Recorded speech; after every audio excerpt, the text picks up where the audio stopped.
Welcome back to the Coffee Talks, where we drink coffee and share real help right now as you continue to transition your business through these uncertain times. I am your host, Bobby Nairn, and today I am joined by series regular and Vice President of Secure IT Services, Cheryl Blasnick. Hey there, Cheryl. Good to have you back. Thank you. It's great to share a little bit of time with you. Absolutely. So, Cheryl, I'm seeing a lot of spikes in the news, and oddly enough, it isn't about the coronavirus. If I may share a few headlines that I came across this morning. FBI sees a spike in cybercrime. Cybersecurity risks spike as staff go remote. Spike in ransomware attacks. Concerns spike over cybersecurity. So we've got quite a few spikes on our hands, and then I'm seeing a lot of talk about the dark web.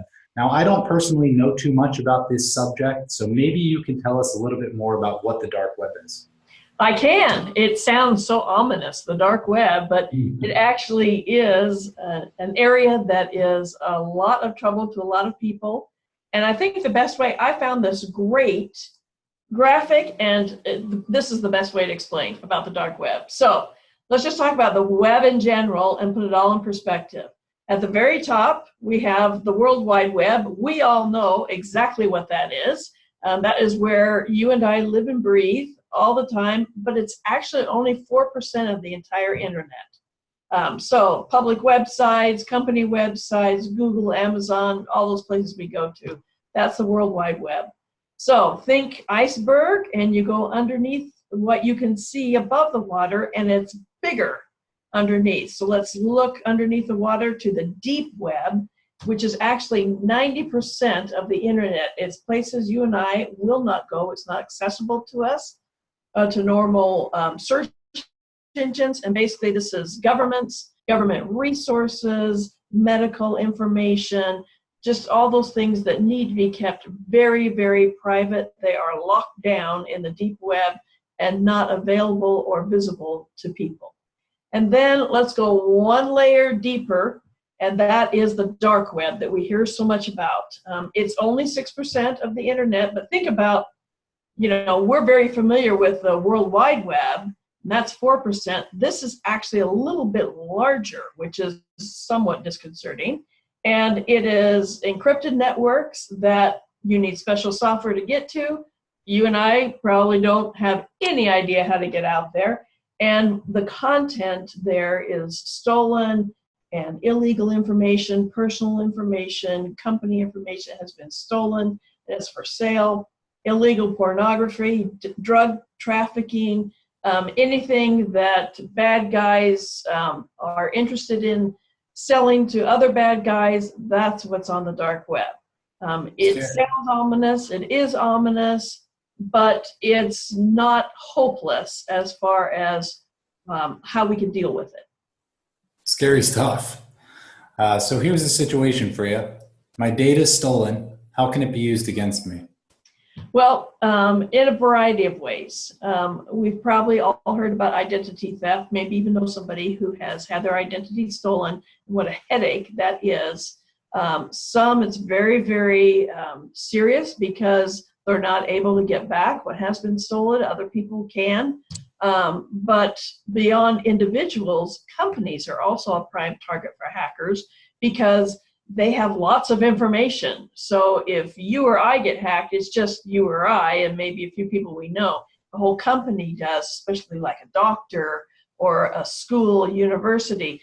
Think of how rich the information is on individual people there. So that's why they're going after that.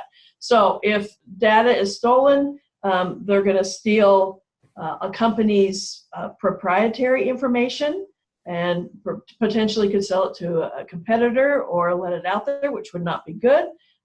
If they get a hold of email, they can send spam from compromised accounts and gather more information, create more havoc. They can put malicious content on websites that looks real and maybe could dupe even more people into clicking on this. You think you're in a trusted website and it's going to direct you elsewhere.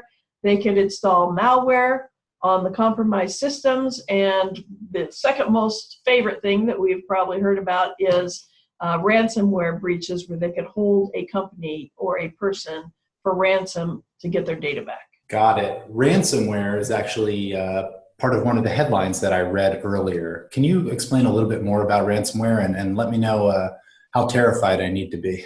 Well, you don't have to be terrified unless it happens. But like I said, and we can talk, but there are some things you can do. But ransomware is kind of a nasty thing. It's software that basically goes in and grabs all the data and encrypts it so you can't get to it. Could happen to a company, and it could happen to an individual, either one. And then they ransom that information. So here, I've locked up everything on your personal computer, your family photos, your tax returns, everything. Or if you're a company, I've got everything on your company, on all of your company servers. If you want that back, you have to pay for it. Sometimes when you pay the ransom, you get it back. Sometimes you don't. But it's the only way to get that information that has been encrypted by somebody else for them to release it back to you.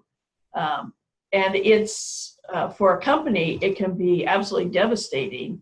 Bring them to a halt, production stops, everything stops. And the company is actually held hostage. Right, right. So for our viewers watching, can you maybe throw us a real world example of ransomware and how it has impacted a business? Sure. And there's a lot of them. We hear about a lot of municipalities. We've heard about Capital One was a huge ransomware. So lots of breaches. Probably the one that most people are familiar with is Baltimore, Maryland, got hit twice and has just decimated them. So somebody got in and grabbed all their information, which includes municipal records for every citizen. Just think of the data that's available from a city government and everything that's out there, and held it for ransom. And why did that happen? Because Baltimore did not have their Windows patches up to date. Isn't that amazing? That, we get that all the time. Okay, your updates are ready, and we click later, remind me later. But those security patches are really important. It used to be that they pushed different features and functionality for software. Really what they have become is the developer has learned about some possible breach points, and they have shored them up. And so they release those patches, and it makes your system all that much more secure and safer. And so it's very important to stay up on those. And they did not have them. They went to their backups because they thought, I don't have to pay ransomware. I'll just get my backup and we'll restore information from our backup. But oops, didn't have backups.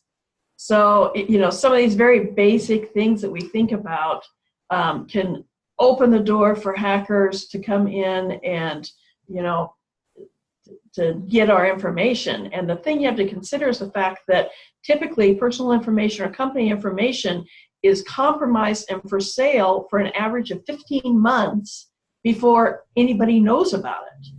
So they grab that information, or they get in, they get a breach, and they just sit and watch, and they gather more information and more information. And so, you're at risk and you don't even know it. So what's the answer?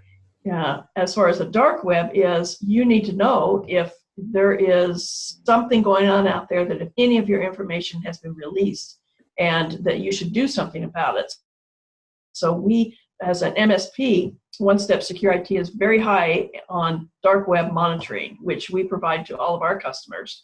So what that does is it's out there monitoring the dark web all the time. So if, my information suddenly pops up out there, then we get an alert. We can get with our customers and say, hey, your email and your password have just been released in the last day or so out onto the dark web. We need to take care of that.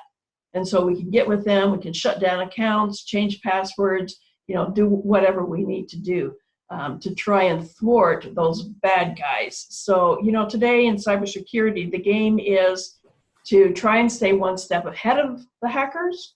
And if you can't be a step ahead, then you only want to be a half a step behind. So the world keeps changing. We keep trying to change with it. And with dark web, which is a relatively new thing as far as being a big, huge threat, then we really believe dark web monitoring is vital to keeping your information safe. Right.